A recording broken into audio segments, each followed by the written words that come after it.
I'm 82 years old, and I need to tell you something most people only understand after it has already cost them decades. You are probably not lazy. You are probably not weak. You are not broken, and you are not behind because of bad luck or wrong timing or not trying hard enough. You may be living from a picture of yourself that was drawn before you were old enough to hold the pencil. And until that picture changes, not your habits, not your routine, not your morning alarm, until the picture changes, everything else you try to fix will keep snapping back to the same ceiling. I know this because I lived it for most of my life. For years, I thought my problem was discipline. Wake up earlier, work harder, stop overthinking, stop needing approval, be more, want less,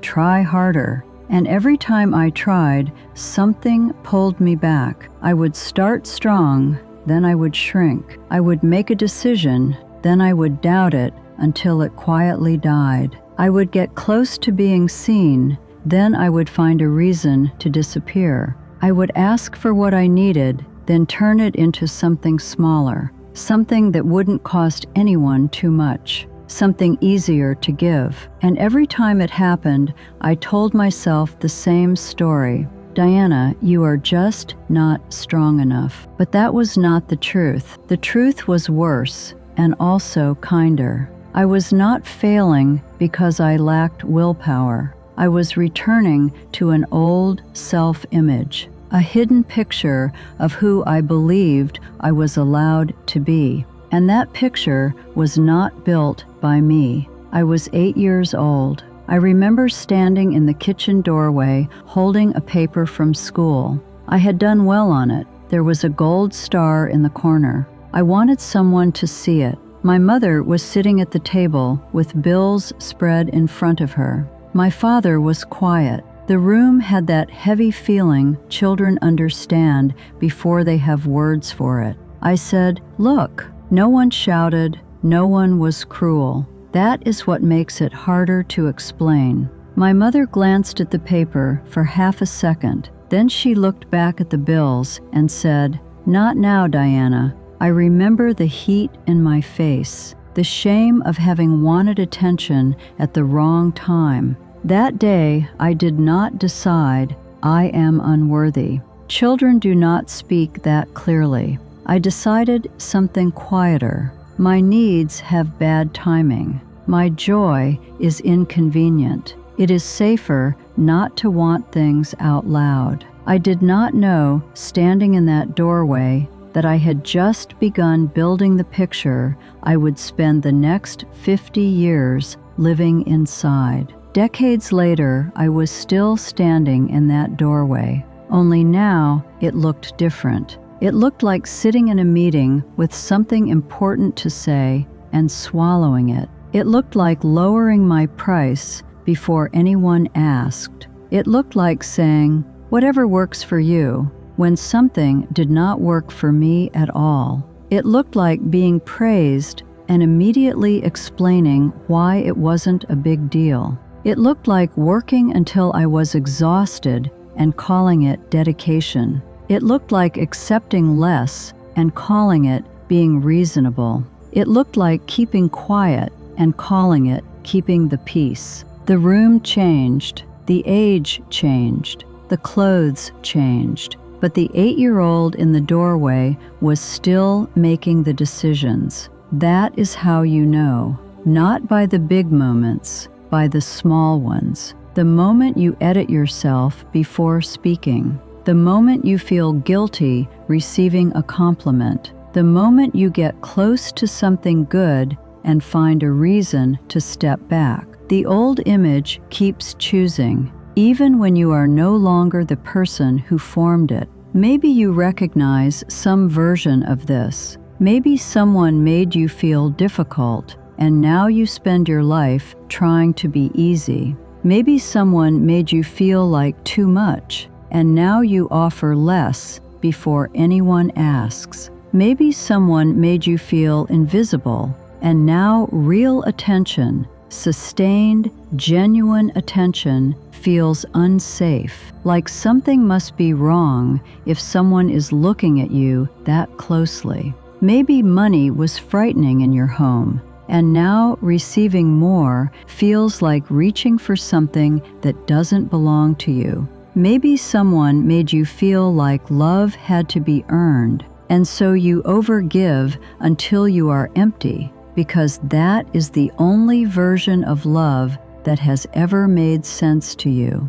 Maybe someone laughed when you tried something real, and now every beginning arrives with dread instead of possibility. This is how the old self-image is built, not always in one dramatic moment, sometimes in repetition, a tone, a look, a comparison, a silence, a room where you learned quietly that it was safer to be small. Here's what I want you to understand, and this is the part most people never hear. The nervous system does not always choose what is good for you. It chooses what is familiar. If struggle has been your normal, peace will feel suspicious. If under-earning is familiar, being fully paid will feel like greed. If rejection is what you grew up expecting, real love will feel like a setup. If hiding has kept you safe, being visible will feel like standing in traffic. If being small is familiar, growing will feel like betrayal. This is why you do not change even when you desperately want to. Not because you are weak, not because you don't care enough, because your nervous system is doing exactly what it was trained to do. It is returning you to familiar, even when familiar is costing you everything you say you want. I have watched people chase new lives with old identities. They get the new job and still feel like an imposter. They find the relationship and still wait quietly to be abandoned. They earn more money and still charge like they are asking for forgiveness. They start the business and stop just before it would have worked, because the outside changed, but the picture did not, and you cannot outperform your self-image for long. You may beat it for a week, a month, a year, but if the inner picture is untouched, something in you begins correcting back to the old ceiling. You procrastinate, you discount yourself, you choose the wrong person again, you disappear, and you say, I don't know why I always do this. But somewhere deeper, the picture knows. It is protecting the old identity, even while it ruins your life. I know a woman my age who still apologizes before every opinion she shares. Still, at 76, she prefaces every sentence with, "This might be wrong, but..." She calls it being humble. It is not humility. It is the same little girl who learned her thoughts were less welcome than her silence. She will carry that to the end, not because she cannot change, because she has never looked at the picture directly. She has only called it personality. And I know another woman. She found her old picture at 59, not early, not perfectly, late. She had spent her whole life being endlessly useful, because in her house as a child, children who were not useful were overlooked. At 59, she started asking one question before every yes she gave. Am I choosing this from love or from fear of being unwanted? That question changed her marriage, her work, her health. Not because her life became easy, because she stopped letting the frightened child make every adult decision. There are two futures here. One where you keep calling the picture your personality. One where you look at it clearly for the first time. The picture said, I am only valuable when I am useful. So I made myself useful until I was exhausted and called it dedication. The picture said, do not ask for too much. So I accepted less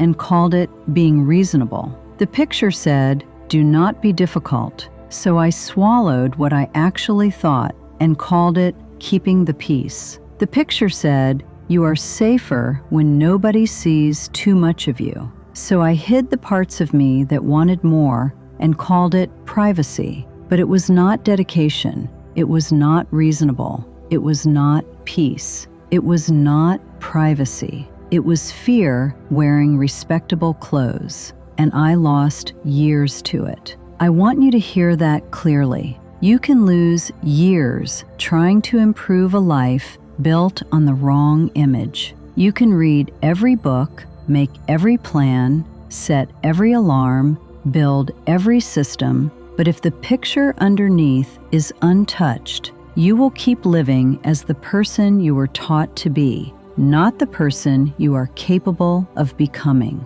So what is the answer? Not motivation. Motivation comes and goes with your mood, not discipline first. Discipline built on self-rejection eventually collapses. Not confidence first. Confidence is not the beginning. It is usually the result. The beginning is this: you must find the image you are obeying. You must ask, who taught me to see myself this way? When did I decide this was who I was? What sentence am I still living under? What old version of me keeps making my adult choices? Because here is what I know after 82 years. A wound is not a prophecy. A memory is not a commandment. A verdict that someone placed on you in a moment of their own fear, exhaustion, or ignorance is not a permanent fact about who you are.